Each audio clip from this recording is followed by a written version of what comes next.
In the recent NASA UAP press conference, they have said that they don't know anything about the UAP UFO phenomenon. Do you still believe their lies? Watch this video.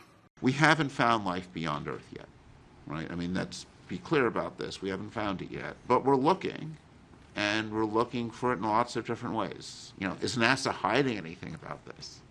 No. This is actually what, answering this question is one of the things that NASA as an agency is excited about.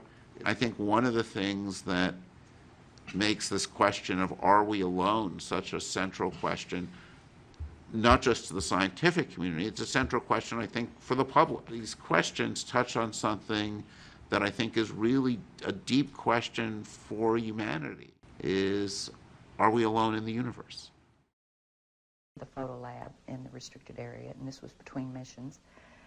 One of the gentlemen I had been friends with, and I still talk to occasionally, he pointed to one area of this mosaic. It was one panel of a mosaic with a smile on his face. He said, "Look over there." And I looked, and in one of the photo panels, I saw a round white dot. And at the time, it was very crisp, very sharp lines on it. And I said to him, what is that? Is that a dot on the emulsion? And then he's grinning, and he says, dots on the emulsion don't leave round shadows on the ground. And there was a round shadow at the right angle, at the correct angle, the sun shining on the trees. I saw pine trees. I didn't see a coastline. I don't know where this was. And I said, "Is this a UFO?"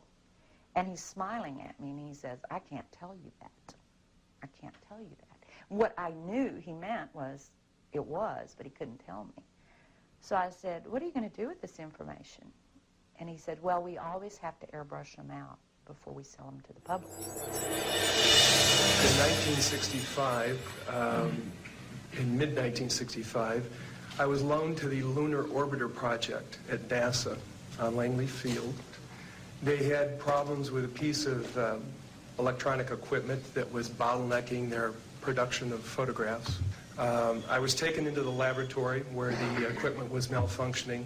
The Airman Second Class was in the darkroom at that time. I was also an Airman Second Class. About 30 minutes into the process, he said to me in a very distressed way, "By the way, we've discovered a base on the backside of the moon." And then he proceeded to put photographs down in front of me, and clearly in these photographs were structures, spherical buildings, and towers.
We always airbrush these out before we sell them to the public. Mosaics and showed this base, which had geometric shapes. There were towers, there were spherical buildings. There were very tall towers and things that looked somewhat like radar dishes, but they were large structures. If I compare it to what I'm seeing now, because I do have photographs that have artifacts in them that are similar to what I saw, they're massive. Some of the structures are, half a mile in size. So they're huge structures. Some of the buildings seem to have very reflective surfaces on them. A couple of structures that I saw reminded me of cooling towers at power generating plants. They had that sort of a shape. And some of them that were just very, very straight and tall with a flat top. The particular shot that I saw, there were several clustered together over a landscape, a fairly large landscape.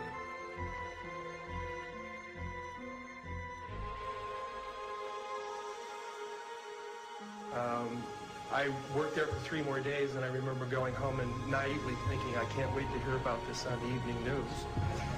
And here it is, more than 30 years later, and I hope we hear about it tonight. And I will testify under oath before Congress that what I'm saying is the truth.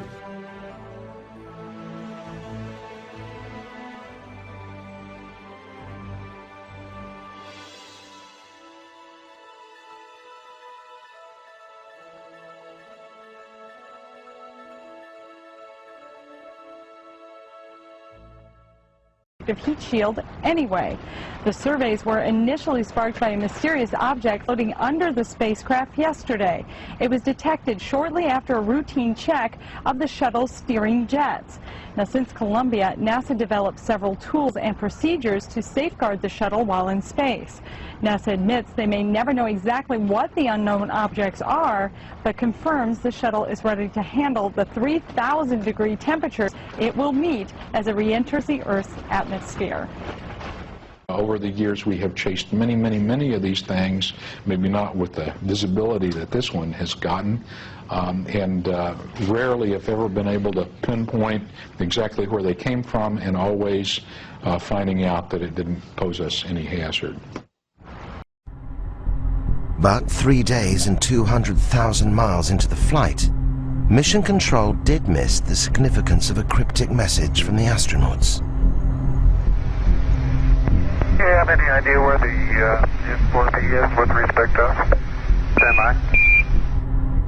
The crew required information on the current position of the S4B, the final stage of the rocket which had been jettisoned away 2 days earlier.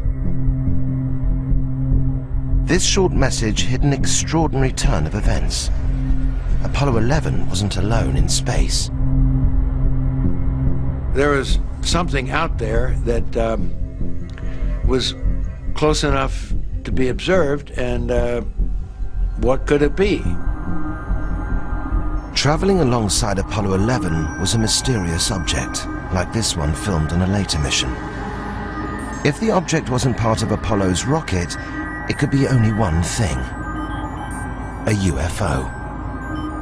Mike decided he thought he could see it in the telescope, and he was able to do that. And when it was in one position, that it had a series of ellipses. But when you made it real sharp, it was sort of L-shaped. That didn't tell us very much. It was obviously an unidentified flying object, but such objects were not uncommon, and the history of even Earth orbit space flights going back over the previous years indicated that several crews saw objects. Despite having a clear view of the UFO, the crew were wary of reporting it to Mission Control. Now, obviously, the three of us were not going to blurt out, "Hey, Houston, we got something moving alongside of us, and we don't know what it is. You know, can you tell us what it is?" We weren't about to do that, because we know that those transmissions would be heard by all sorts of people, and who knows what somebody would have demanded that we turn back because of aliens or whatever the reason is. So we didn't do that, but we did decide we'd just cautiously ask Houston, how far away was the S4B? Unaware of the drama unfolding in space, Mission Control radioed the position back to Apollo 11. Apollo 11, Houston, the S4B is about 6,000 nautical miles from you now, over. And a few moments later, they came back and said something like it was 6,000 miles away because of the maneuver. So we really didn't think we were looking at something that far away. So we decided that after a while of watching it, we'd it was time to go to sleep and not to talk about it anymore until we came back in debriefing. To this day, whatever it was the crew saw has never been positively identified or officially acknowledged. The possibility that you might encounter aliens in space has to be considered in a very sensible and positive and realistic way. There were a lot of people within the program who went off later and became convinced that UFOs existed. And that led to some concern on NASA's part, where they got the agreement of the crew never to publicly talk about these things for fear of ridicule. Former astronaut who walked on the moon says aliens exist and that the government has been covering up incidents of contact for years now. Dr. Edgar Mitchell says aliens have visited our planet, and he believes the government covered up the discovery of an alien spacecraft in 1947, as well as 4 alien bodies that were found in the desert. The reason for the denial was, number one, they didn't know if these were hostile and could we protect ourselves from them. Didn't want the Soviets to know, so they devised to lie about it and cover it up. Well, Dr. Mitchell is a veteran of the Apollo 14 mission, and he walked on the moon back in February of 1971.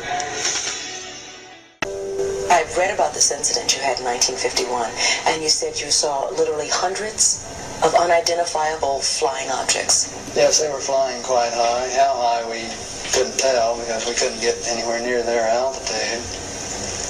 But they were either very large craft way up or smaller crafts still well above what we could get to. For a day and a half, all of this happened, but then no one wanted to talk about it.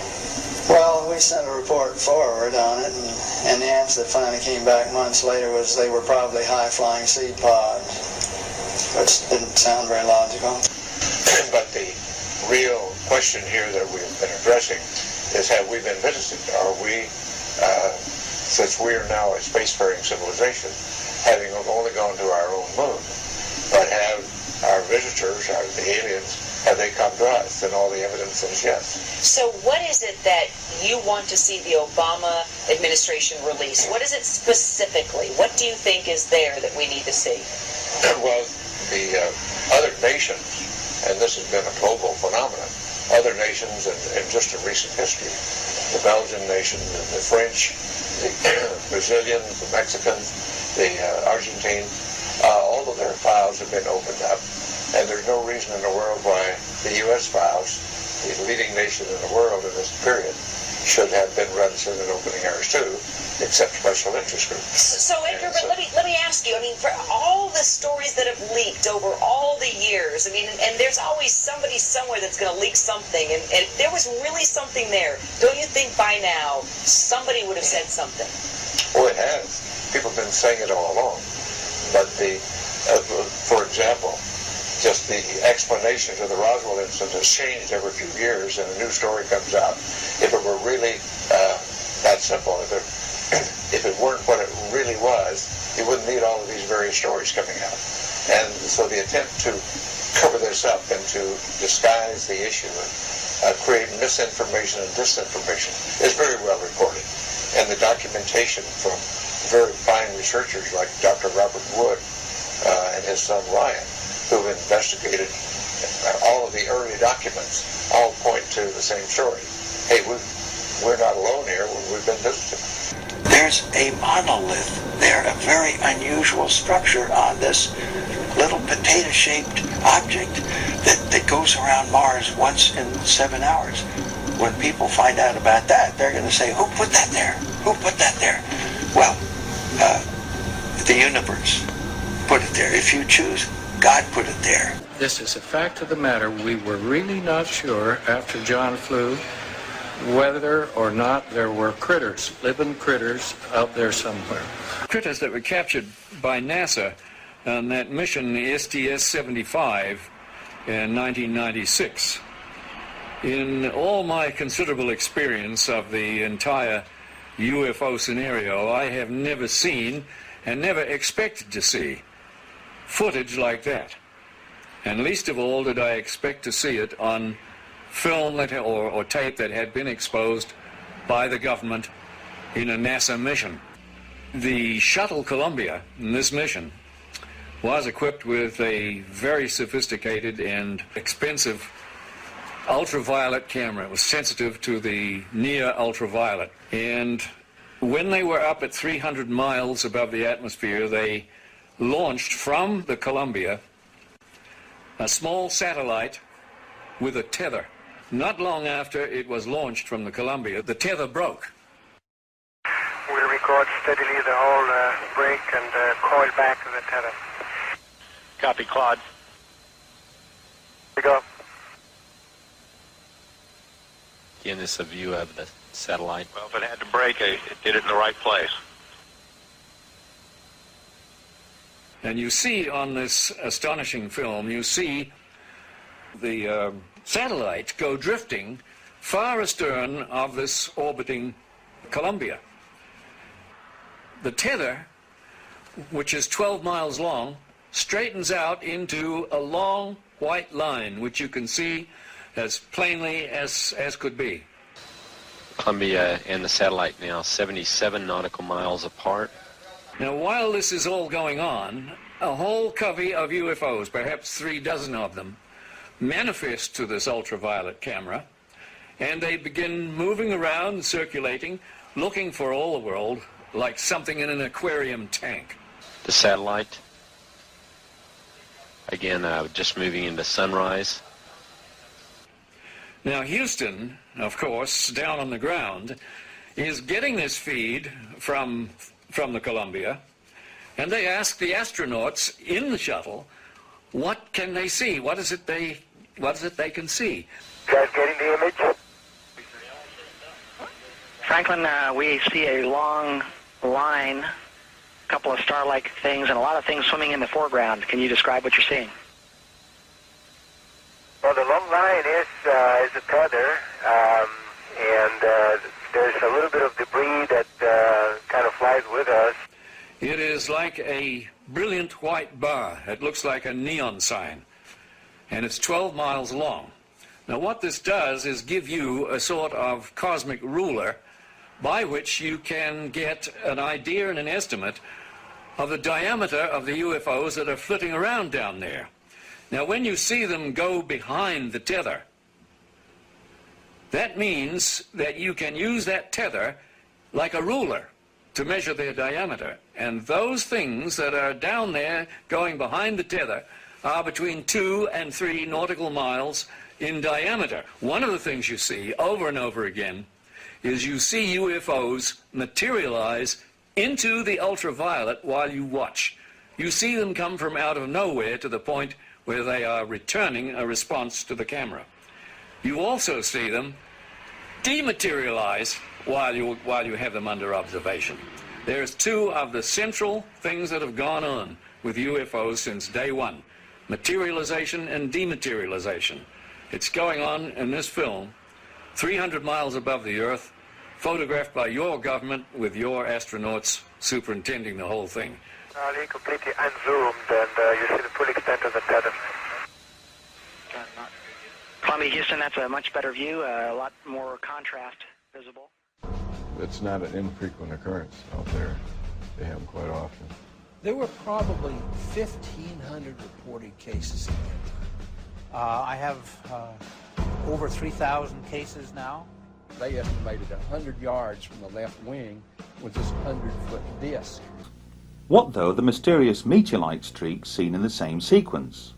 And what of this counter-explanation to NASA's ice crystal theory by Dr. Jack Kasher of Nebraska State University? At least 5 proofs that the objects were not ice particles, therefore spacecraft, and they were either extraterrestrial or terrestrial. Obviously, that's the dichotomy that While many still remain unconvinced that the STS-48 footage captured intelligently controlled spacecraft in mid-flight, it was the catalyst that would persuade both UFO researchers and amateur astronomers alike to pay much closer attention to space shuttle missions in the future. And, as you will learn later, what showed up on the STS-48 footage would prove to have a profound effect on this individual, one that would eventually lead him to an extraordinary discovery. During 1996, there were 2 notable events. In August of that year, NASA announced that it had unearthed fossilized evidence contained in a Martian meteorite and discovered 12 years earlier in the frozen wastes of Antarctica, which would appear to suggest that life, albeit billions of years old, once existed on the red planet. The declaration, which is yet to be embraced by the scientific community at large, created headlines around the world, and more or less ensured that NASA would have no difficulty in raising the necessary funds to embark on an ambitious, unmanned series of mission probes to Mars in the future. 3 months later, on the 1st of December 1996, Space Shuttle astronauts on board STS-80 filmed something remarkable. Scores of anomalous objects could be seen skirting Earth's upper atmosphere below, but then, from beneath a high bank of cloud, emerged a large sphere, almost plasma-like in appearance. And as the sequence rolls, note how the camera on board the Space Shuttle zooms in on a cluster of anomalous objects which appear to congregate on the Earth's horizon.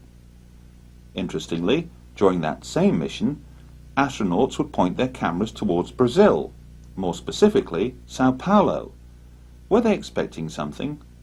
Whatever suddenly streaked into view would appear to suggest they were. But what was it? A short time would pass before anomalous activity was filmed again, only this time in close proximity to the Mir space station. The STS-84 docking and undocking mission with Mir provided breathtaking images. It also provided further puzzles. Thanks to an amateur astronomer known as Willie, some of the footage transmitted by STS-84 was disseminated around the world. Hardly surprising, since it contains several remarkable scenes. Determining which one has most appeal, or greater mystery, is debatable. But why does this particular sphere suddenly come to a direct stop, hover momentarily, then move up and behind the Mir space station to emerge on the other side? And was this appearance of dozens of anomalous objects caused by the flushing of a toilet on board the Space Shuttle, or something else? Assuming then that this is mere space debris, would it not be considered dangerous to those on board both the Space Shuttle and Mir space station? To answer that question would require detailed analysis of pristine STS-84 footage, but NASA refuses to release any of it, and the question is surely, why? Signals from space can and do take on many forms, and while some dishes scattered around the world listen for faint traces of extraterrestrial intelligence from afar, others are designed to receive signals transmitted from much closer to home. During the 1990s, millions of miniature-sized dishes sprang up across Britain as satellite technology came of age. Both here and in countries abroad, many individuals chose to erect more powerful dishes to locate and access a wide variety of transmissions being back to Earth from scores of overhead satellites. In theory, the more powerful the receiver, the more choice it would offer. And, as we've already seen, some of those individuals chose to utilize their satellite dishes to monitor and record transmissions being down to Earth from the Space Shuttle. But what if one of those individuals had the means to utilize an even greater array of satellite receiving dishes, to record and subsequently log every second of NASA transmissions, from not one solitary Space Shuttle mission, but from several, covering a period of almost 5 years? What then? That incredible scenario first came to light late one evening in the summer of 1999, when Graham Birdsall, editor of UFO magazine in Britain, took a call on his mobile phone. The caller was Martin Stubbs, a cable TV station manager from Vancouver in Canada. For the next 45 minutes, Graham listened intently as Martin proceeded to recount an extraordinary story in which he claimed to have accessed NASA's downlink transmissions originating from numerous Space Shuttle missions that stretched back over a period of several years. And, amidst all of this carefully logged footage that amounted to over 2,500 hours, Martin further claimed to have stumbled across something equally extraordinary, palpable evidence for the reality of not one, but 2 extraterrestrial life forms.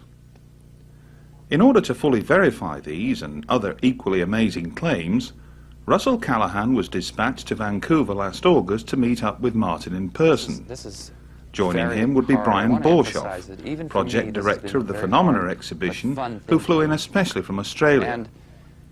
After spending an entire week in the company of Martin, engaged in, for the most part, viewing countless hours of NASA footage, the staggering implications of what he'd uncovered soon became apparent. For although Martin had come across countless further examples of mysterious sphere-like activity, his trained eye as an experienced TV editor had picked out something else, something that he would find compelling, something that others would later find amazing. At the conclusion of their visit to Vancouver, a tri-party agreement was reached, one that would ensure worldwide public disclosure, through methods and means that would soon become apparent in the weeks and months to follow. But why, on the strength of one phone call, did Russell Callahan and Brian Borshoff travel thousands of miles to touch base with Martin Stubbs in the first place? Call it intuition, call it good luck, call it what you will, but on hearing Martin relate his extraordinary story, he sent out a signal far more powerful than that generated by any satellite. And what better means to demonstrate the point than by having Martin recount that story in his own words? It was a huge sphere. I think it appeared when we were over Newfoundland. The sea was in the background. It was shining, sparkling, of absolutely even shape. It shone like the balls that hang on trees at Christmas, greenish in color and all shimmering. It was impossible to take your eyes off it. And if further proof were ever needed that the Russian Space Agency meant what it said, then this sequence, captured by Russian state television from within mere mission control, can only be described as proof positive. Note how the camera pans around the control room before settling on the main viewing screen. Was the subject of their attention these anomalous objects, seen in close proximity to the Mir space station?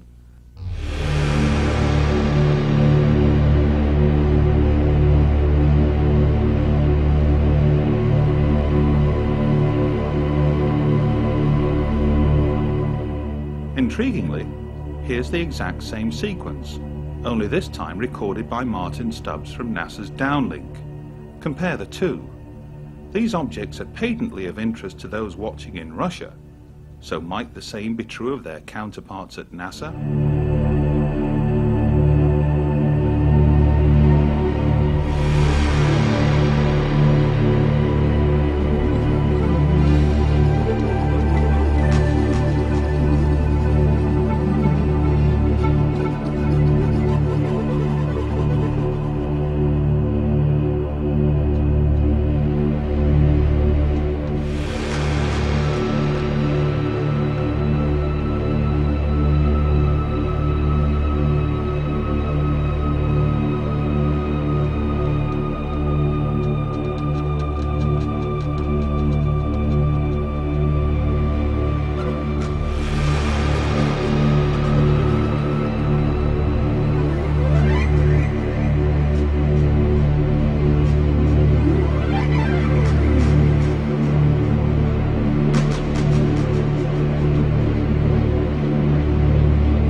Columbia, Houston, we're looking at our payload bay camera, and it looks like a lot of moonlight glinting off the ocean, a whole sparkling bed of diamonds out there.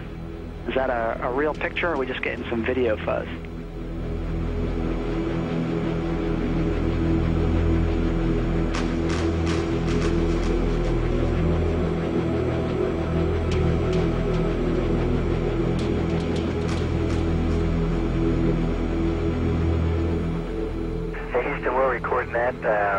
That's some of the ice crystals that we were dumping out earlier, and yeah, it's a beautiful picture. That's a great combination of the moonlight and the ice and the clouds.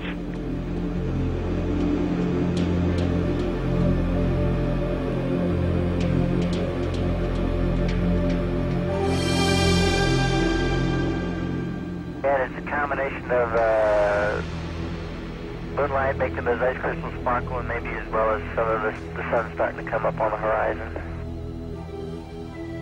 Well, thanks for the picture.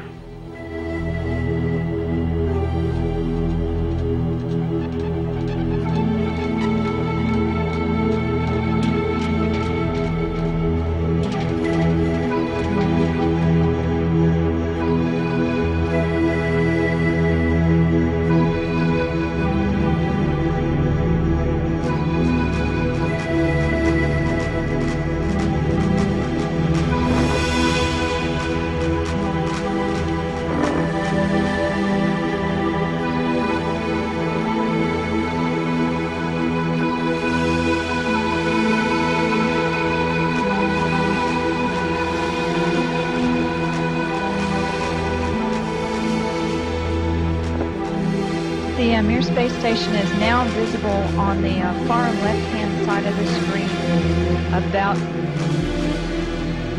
an inch from the bottom of this particular picture.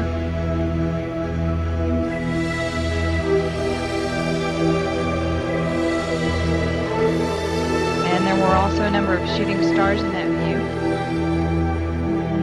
The camera has now moved to a point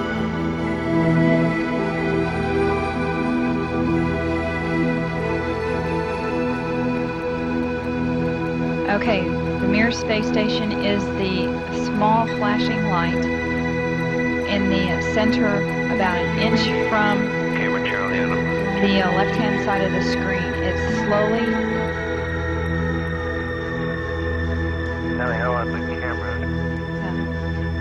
It is slowly moving closer to the left-hand side and is it has a very light flashing to it. We think on the middle of the screen, way to the left-hand side.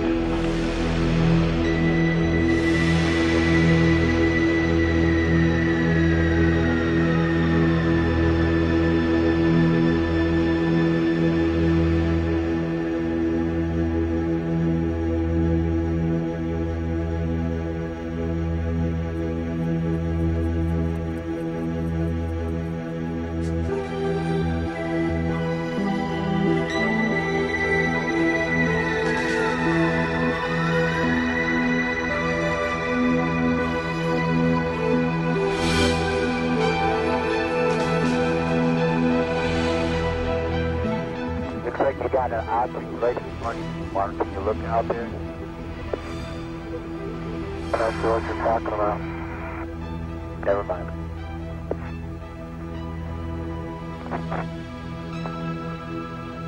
Are we missing something?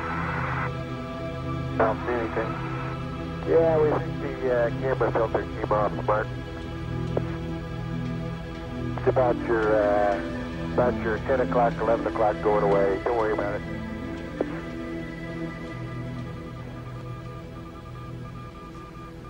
Don't worry about it. Okay. Discovery, we're sending you an orbiter state vector.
In 1965, in mid-1965, I was loaned to the Lunar Orbiter project at NASA on Langley Field.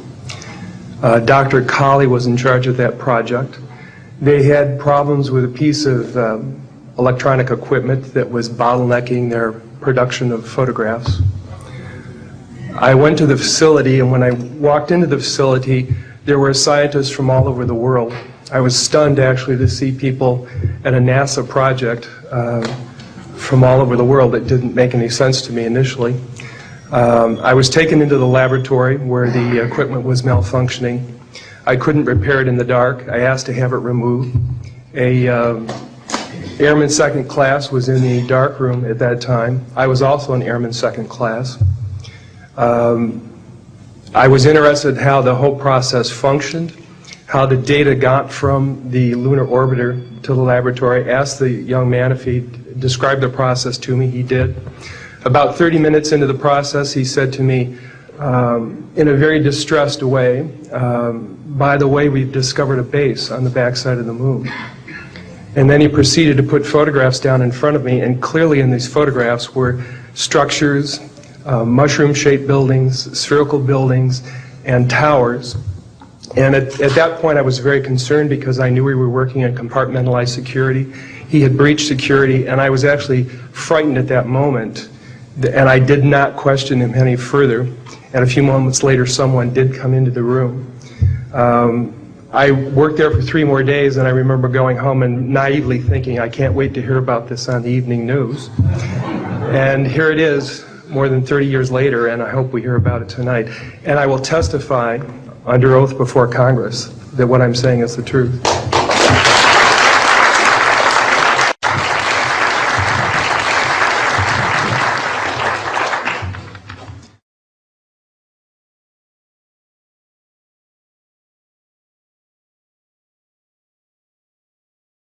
El 11 de marzo, el telescopio Solar Dynamics Observatory pudo captar la imagen de lo que parece ser un objeto realmente enorme, gigantesco, cerca del Sol. Y no solamente eso, parece estar tomando energía del Sol. En primera instancia vamos a mostrarle aquí las imágenes, porque este es uno de los casos más importantes. Ha tomado una relevancia en Internet fenomenal. Se está discutiendo en todo el mundo de qué se trata esto. ¿Imagina usted un ovni del tamaño del planeta Tierra? ¿No lo cree? Vamos a ver esta información y desde luego las imágenes con Fernando Correa. El telescopio solar dinámico de la NASA captó la presencia de un objeto esférico oscuro muy cerca del Sol, que pareciera estar absorbiendo la energía de nuestra estrella. Algo que nunca antes se había observado así. Por la distancia a la que se encuentra de la superficie solar, debe ser enorme, posiblemente mayor que nuestro planeta. Observe con toda atención. La esfera oscura permaneció cerca del Sol durante más de 80 horas. Cuando se alejó, generó tremenda turbulencia en la atmósfera solar, que se agitó durante más de 5 horas, lo que demostraría que efectivamente el objeto desconocido está ahí. Este objeto se encuentra en los archivos originales del sistema de imágenes de la NASA, HelioViewer. Logramos confirmar que efectivamente esta esfera negra aparece en las tomas desde el 8 de marzo del 2012 a las 14 horas del tiempo universal, cuando comienza a ser visible. Se va aproximando y claramente se observa que proviene de una zona fuera del Sol. Al acercarse, va atrayendo filamentos de energía de la superficie solar. Permaneció así hasta el 12 de marzo, fecha en la que fue desapareciendo aproximadamente desde las 0 horas con 15 minutos, cuando comenzó a retirarse. Observe nuevamente cómo genera turbulencia en la atmósfera solar. Las llamaradas de fuego por la presencia del objeto se agitaron durante casi 6 horas.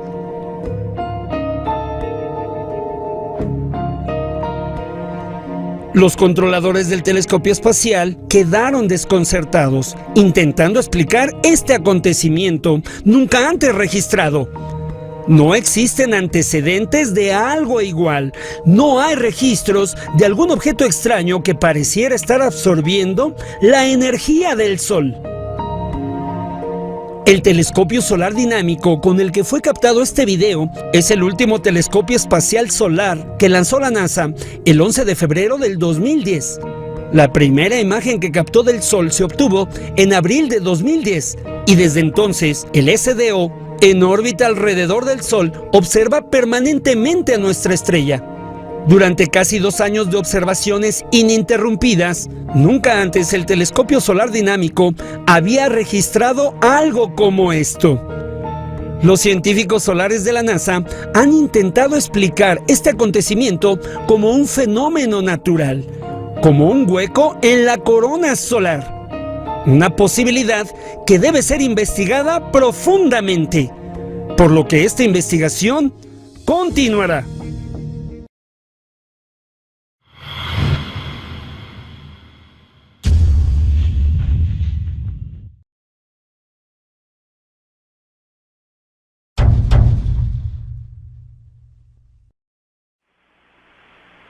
Goldstone MNO, Houston Capcom, could you put the TV gal in a loop, please? Capcom Goldstone, roger. Houston Capcom, Goldstone MNO, Net 1. Go. The TV people do not have access to Net 1 in that area. I suggest we use Net 2 for that purpose. Okay, going to Net 2. Hello, Apollo 11, Houston. Please select Omni Bravo on board, over. Take on the Bravo, Charlie. Roger.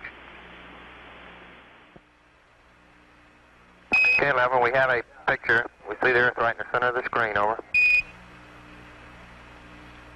Roger, Houston, Apollo 11.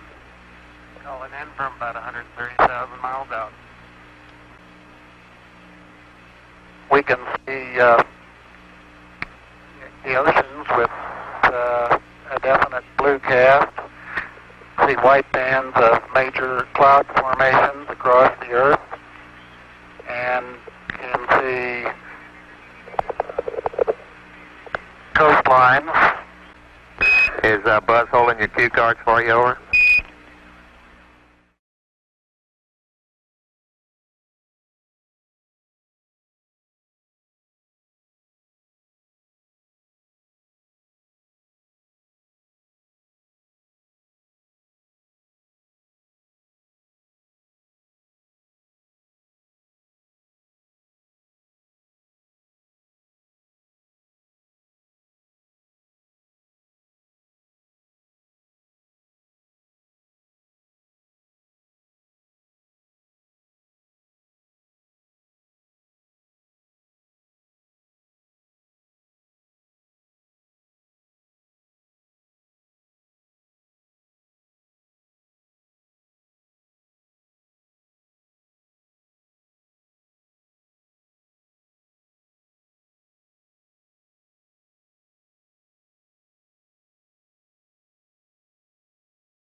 It's a very fantastic view to see the Terminator as you look along the edge of it. I think you'll agree that some of these craters that you're seeing in the picture now are really accentuated by the lengthening of the shadows as they approach the Terminator.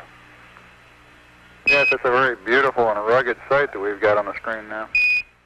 Okay, we show you over the Sea of Fertility now, and you ought to have Langrenus down south of track a few degrees, about 9 degrees south of track.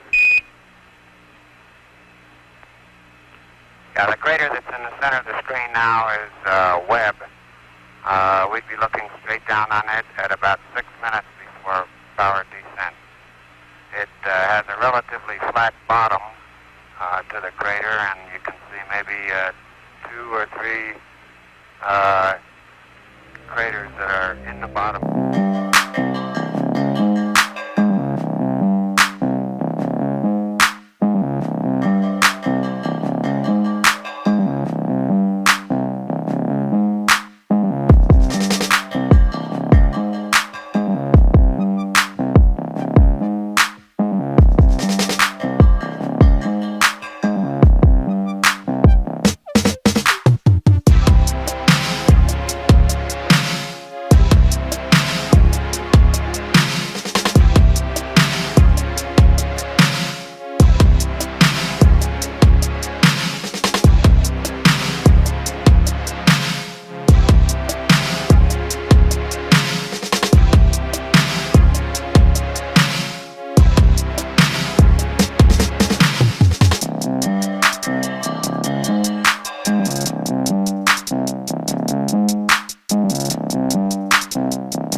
completely in darkness. A small, well-defined crater is bulky, which is about a beam of the landing site.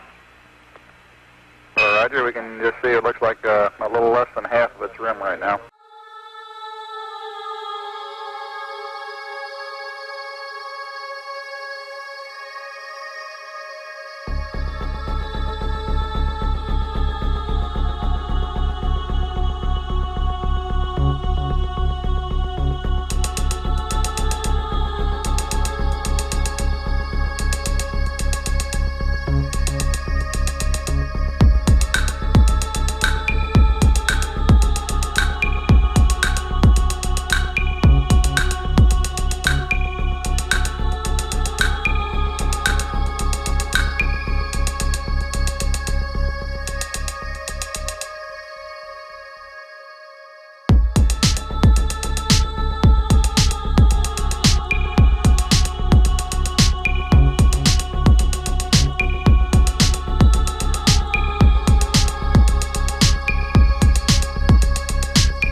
So now we're going to show you the image of the ship that was found. And the first thing we want to talk about in terms of this image is that it's a very controversial image.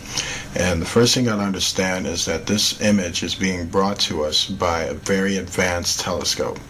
And it was a telescope that was attached to the technology or the equipment of Apollo 20. It was an instrument that they had that was extremely advanced. And so basically we're looking at an image that's actually being looked at from basically thousands of miles into space. And basically they had a technology, much like a telescope. You know, when you look at a telescope, the objects look smaller in the telescope. And so this is what we're seeing here. And they're actually seeing it through a computer screen as they're moving the telescope. And so with that understanding, that's the understanding you need to have as you're looking at this footage. And also, you're going to notice there's a lot of static in this footage. That was actually done by NASA. And I'm going to tell you why you'll see that static. And if you take a very good look at it, at what they're looking at here, you'll notice how the ground is shiny. In fact, it's very, very shiny. In fact, it's shining yellow. And that's because there's a lot of gold. And when it starts to static up a lot, that's actually what they're trying to hide. They're trying to hide the fact of what they were really looking at and what they were really going after. They were going after gold, technology, resources. It's the same old man with the same old hang-ups, no matter who's ruling it. And so if you look onto this side right here, you'll start to notice some gold here, and you'll start seeing kind of strips of it all on the ground. But it starts to get more stronger around here, and then you start to see it. And what you got to notice about this round gold plate up here is the fact that if you were on the surface looking at it, it basically would look like a mountain of gold down on the surface where you would be at. That's a lot of gold, people. This area is Fort Knox right here. This one area right there, probably more so. And then look right here, there's another massive mountain of gold right here too. And that's just mind-blowing. I mean, there's gold on the moon, and a whole lot of it. And there's an area there that just has a big, massive mountain of gold. And that's what this whole area is. And that's why they're going over this very, very smoothly. And they're trying to get, first of all, they're trying to get a logistics for where to land, where to go, where to walk around, and basically what to pick up. And so now they're basically scanning the area, and so that you can get a very good view of basically the surrounding and the terrain that they're in. And soon they're going to start to come across the mothership. And this mothership that you're about to see is the ship that the daughter of man, the female corpse, was found in. And she was a pilot of this specific ship. And the ship seems to have been in the hangar, or its hangar. The area, or this area that the ship was found around, is believed to have been some type of airport, basically a space-age airport, that was basically decimated and destroyed. And so if you're looking now, you see a lot of these meteor rocks, as you will, and they're all over the ground now. You see them here, and basically you see them everywhere. And these are not, natural rock formations. This is the sign of a great devastation that took place in this area. These were the rocks that were shot out of the earth like meteors, and they scattered all over the moon to destroy it. And so that's what you're seeing, is these massive holes in the ground. And now you're seeing it all through here. You see these things starting to light up right here, and here. This is more gold that's being found there, and it's all over the place. Now the static comes, and this is NASA. NASA's trying to now hide what they're trying to see. Now it's more gold, and not just gold that you're seeing here and here, but now you're starting to see the ship itself, which is right there in the hangar. And the more and more they get closer to it, they can start to see it. And you'll notice that the ship's main, what you would call the bridge, if you will, the screen that covers it, is made of gold as well. And that is a big, massive gold plate too.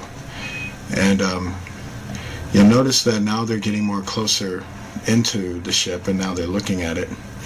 And keep in mind also, like I said, telescope technology is what they're using. You're looking at a computer screen from their ship using a telescope machine. So they're actually telescoping this image from their ship onto their ship so they can get a look at it. So knowing that, to know that's important is because this thing is a lot bigger than you think. It's actually far bigger than Manhattan itself. That's how big this ship really is. So knowing that, the ground and everything else is far, far bigger. And so if you notice how these golden massive nuggets, mountain nuggets, are shining off the ground. It's just to show you how much is down there and how big this ship is. And if you notice where the ship is, you notice this big circular thing that's around it. That was part of the hangar that it was once in, but you also notice it's been destroyed too. And so right now he's basically looking at the nose of the ship, and he's trying to negotiate a way in. And so right now they're getting an outer look into it before they'll go into a more deeper telescope to get a more detailed look into it. So basically that's what they're trying to do. And then you notice these big holes that are right on top of it. Basically those holes came from the meteor impacts. And now, if you notice all this kind of crazy stuff that's like kind of going on with it, right when they get here, you notice how it's very shiny right here. It's basically glowing right there, glowing yellow. And then you notice how all that glowing stuff was going on, and now it's starting to get more and more shakier. Now the image is starting to fade out more. This is also a NASA trick too, and what they were doing was they were trying to cover up all the gold that was on that specific type of mountain area that was right above the hangar where the ship was. The ship was inside the hangar, and at the top portion of the ship, all along that land there, were just massive mountains, massive mountain nuggets of gold. And that's when it starts to get more and more staticky, because they didn't want you to see that. And it's quite shocking. There's also a lot of bright spots in this video that were very suspicious of entity activity that was going on. And from what we understand about that is that every Apollo mission was spied on by the fallen angels, so they haunted them and many times harassed them when they were doing their missions. And so you're noticing more of it. You see more of these kind of gold contentions here, and you see right there, right at these areas right here, they're just kind of scattered all through there. And it starts to get more and more foggier. But you start to catch it when you start to take a good look at it. And then right up here too, it's more and more glowing. A lot of yellow golding glow. All of that are basically massive gold pieces. And with the light, basically all that lighting, that red-blue lighting that keeps happening every time they focus the camera over there, that was NASA's effect on that, basically trying to cover up what the camera was catching. And so that's why it's basically glowing.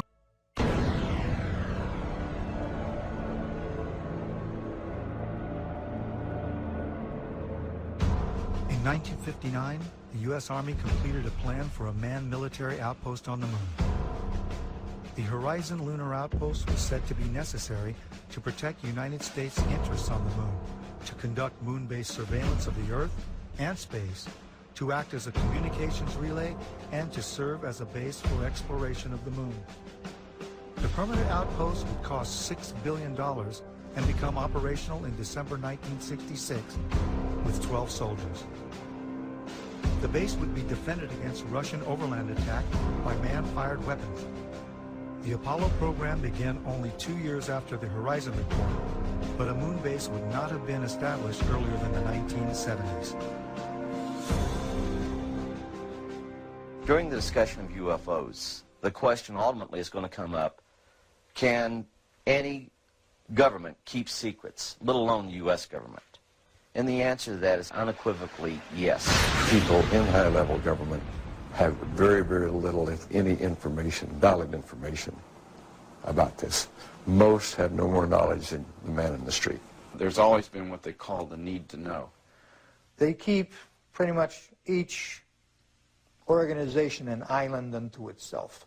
I looked at him and I was pretty startled because I'd worked out there several years and never seen anything like this, never heard of anything like this.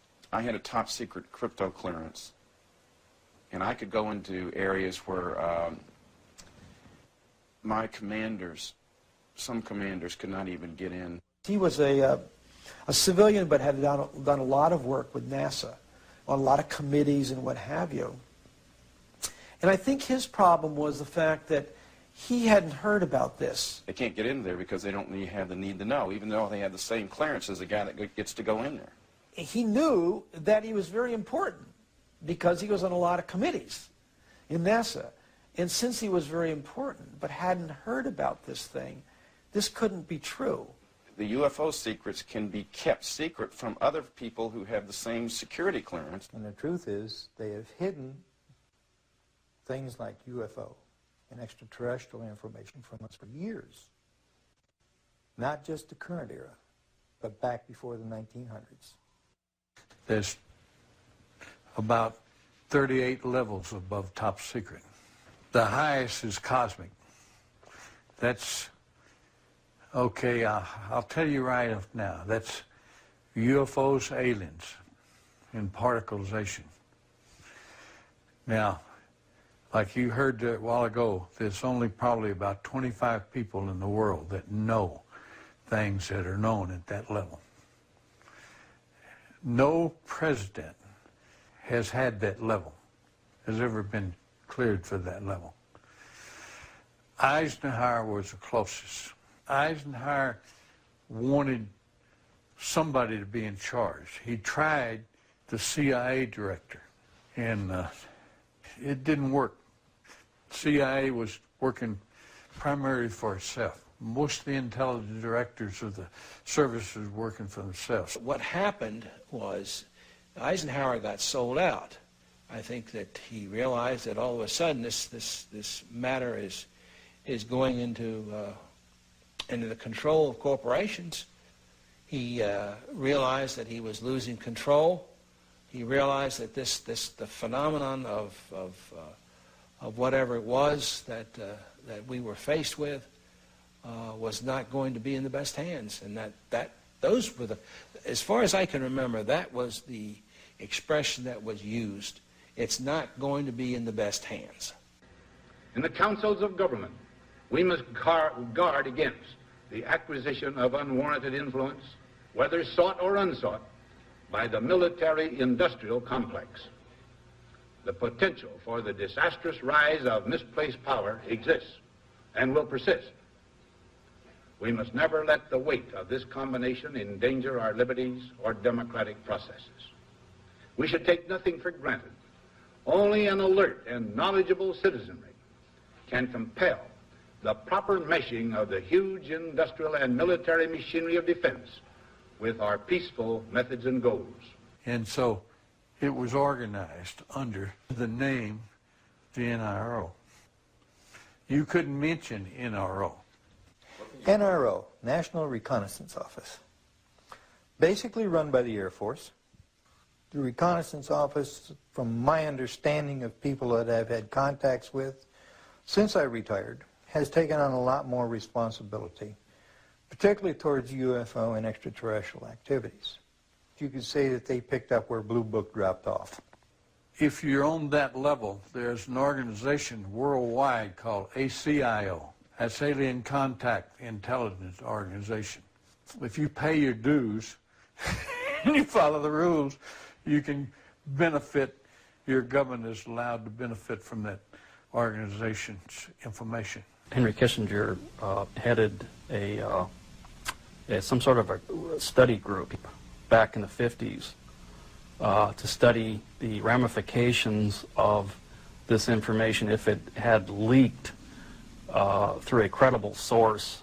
In fact, Jimmy Carter was not brought into the loop. They, for some reason, the control group, they don't trust the guy for some reason. They don't trust Jimmy Carter. They were afraid that he would come out and make statements, blanketed statements to the news media. I was contacted by Ms. Marcia Smith, who was the director of the Science and Technology Division of the Congressional Research Service.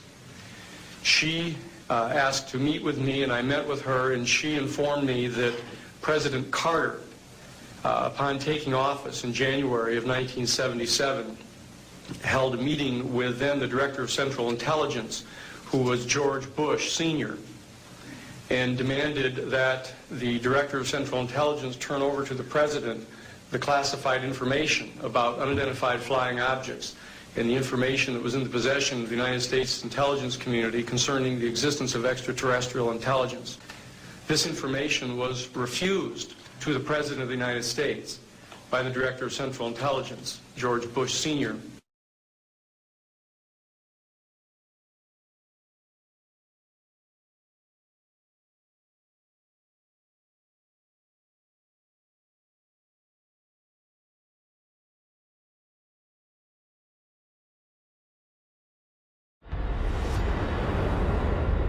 A declassified memo from President Kennedy demands that the CIA share its UFO intelligence with NASA.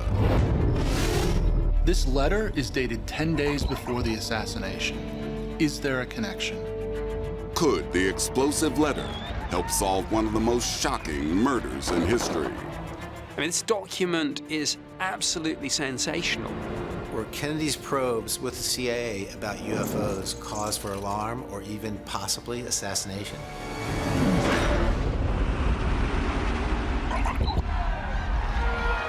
November 22nd, 1963, 12:30 p.m. Shots ring out across Dealey Plaza in Dallas, ending the life of President John Fitzgerald Kennedy and sending a nation into mourning. The JFK assassination is one of the most controversial and polarizing cases in American history. It's a decades-old question. Who killed JFK and why? The President of the United States is dead. Over the last 50 years, there have been numerous theories about Kennedy's death.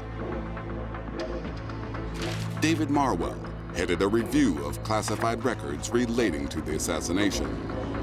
After the assassination, there were a number of official inquiries that were charged with determining exactly what happened to the president.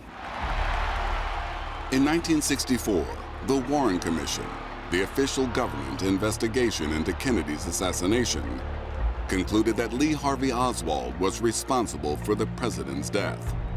But many believe there are numerous inconsistencies with the lone gunman theory. It was a crime that was witnessed by hundreds of people, and it's only natural that their observations would differ. Many people believe that JFK had made powerful enemies, even the CIA, and that they were responsible for his assassination. Conspiracy theories linking the CIA to Kennedy's death are well documented. But in 2010, a sensational declassified government memo emerged that some thought provided new possible motives for the agency's involvement in the assassination. A document written by JFK himself. 10 days before JFK was assassinated, he had drafted a letter to the CIA requesting all UFO documents to be released to him. In the letter, the president also orders the agency to share their secret UFO files with NASA. It says to the CIA, you will share this information about these unknowns, which means UFOs. You'll share this so that NASA's mission directors will be assisted in undertaking their defensive responsibilities. The date of the letter is intriguing. You've got to wonder if there's a correlation in this short time period between the letter being sent and the assassination. Following the Roswell incident, where an extraterrestrial craft allegedly crashed in New Mexico, the CIA set up a covert group to monitor UFO activity in the U.S. and abroad.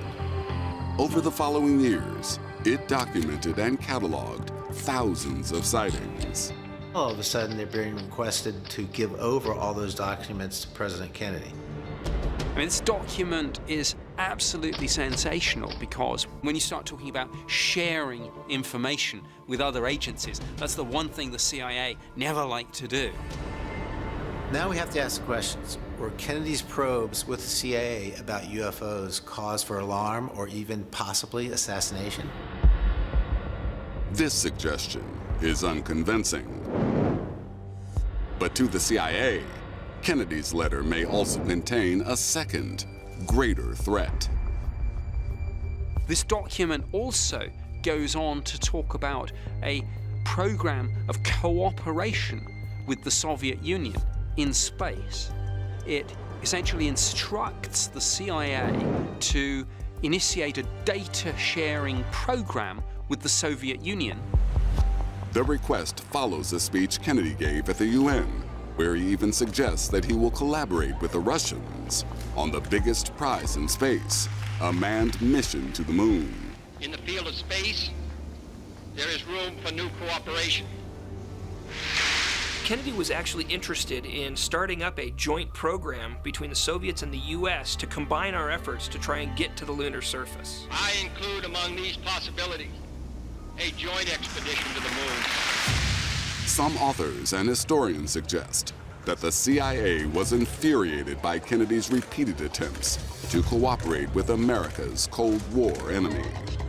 This is a period of extreme tension between the superpowers. The theory was that he was killed by the CIA, who feared that he was going soft on the Soviet threat.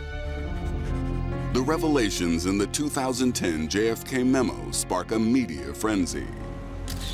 They appear to provide crucial new evidence for the most controversial murder investigation of the 20th century. Is the letter a motive? Is this a smoking gun?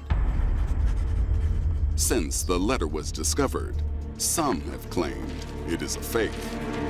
Image analyst Mark D'Antonio assesses its authenticity. Usually we might expect to see top secret down at the bottom in a big stenciled outline or a stamp. The director's name and the top heading are not in the same place as in his other letters. There are discrepancies, that's true, but that doesn't mean it's a fake. David Marwell questions why only one copy of the letter has been provided for investigators. The document looks like a copy. It looks like a carbon copy. So it begs the question where the original is and also why the top has been redacted. Documents do not exist on their own. In 2017, the CIA will release thousands of classified files relating to JFK's death. Perhaps they contain the original letter and will shed more light onto who was behind the assassination.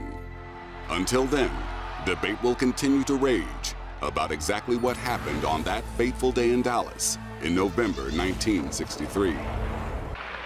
We choose to go to the moon in this decade and do the other things, not because they are easy, but because they are hard.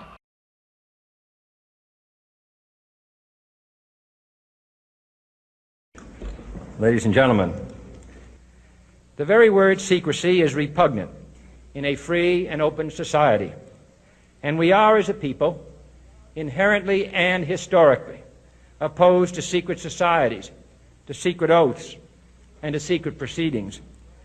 We decided long ago that the dangers of excessive and unwarranted concealment of pertinent facts far outweighed the dangers which are cited to justify it. Even today, there is little value in opposing the threat of a closed society by imitating its arbitrary restrictions. Even today, there is little value in ensuring the survival of our nation if our traditions do not survive with it. And there is very grave danger that an announced need for increased security will be seized upon by those anxious to expand its meaning to the very limits of official censorship and concealment. That I do not intend to permit to the extent that it's in my control.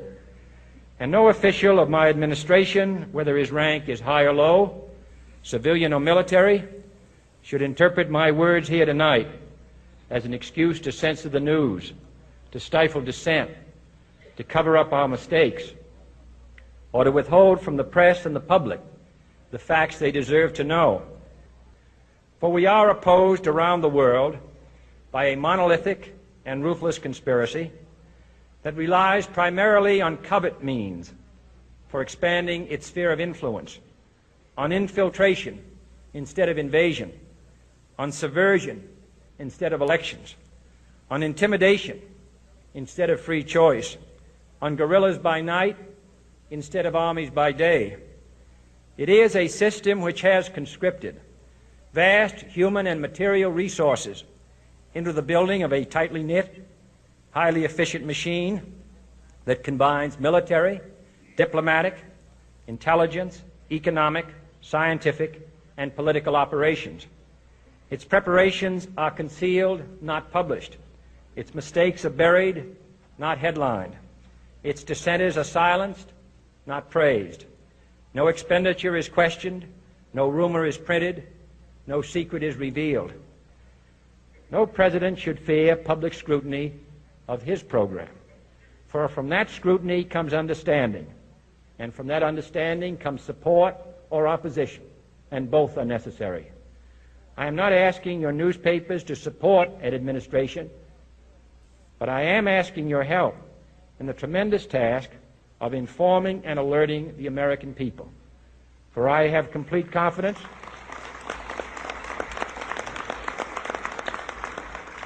in the response and dedication of our citizens whenever they are fully informed. I not only could not stifle controversy among your readers, I welcome it. This administration intends to be candid about its errors. For as a wise man once said, an error doesn't become a mistake until you refuse to correct it. We intend to accept full responsibility for our errors, and we expect you to point them out when we miss them. Without debate, without criticism, no administration and no country can succeed, and no republic can survive. That is why the Athenian lawmaker Solon decreed it a crime for any citizen to shrink from controversy. And that is why our press was protected by the First Amendment, the only business in America specifically protected by the Constitution, not primarily to amuse and entertain, not to emphasize the trivial and the sentimental, not to simply give the public what it wants, but to inform, to arouse, to reflect, to state our dangers and our opportunities, to indicate our crises and our choices, to lead, mold, educate, and sometimes even anger public opinion. This means greater coverage and analysis of international news, for it is no longer far away and foreign, but close at hand and local. It means greater attention to improved understanding of the news, as well as improved transmission. And it means, finally, that government at all levels must meet its obligation to provide you with the fullest possible information outside the narrowest limits of national security. And so it is to the printing press, to the recorder of man's deeds, the keeper of his conscience, the courier of his news, that we look for strength and assistance, confident that with your help, man will be what he was born to be, free and independent. Return. On the 25th anniversary of the event in 1994, Neil Armstrong made a rare public appearance and held back tears as he spoke these brief cryptic remarks before the next generation of taxpayers as they toured the White House. Today we have with us a group of students among America's best. To you we say, we have only completed a beginning. We leave you much that is undone. There are great ideas undiscovered, breakthroughs available to those who can remove one of truth's protective layers. He is. Do you still believe in NASA? Think twice. Please, please leave a comment and like this video. Bye bye.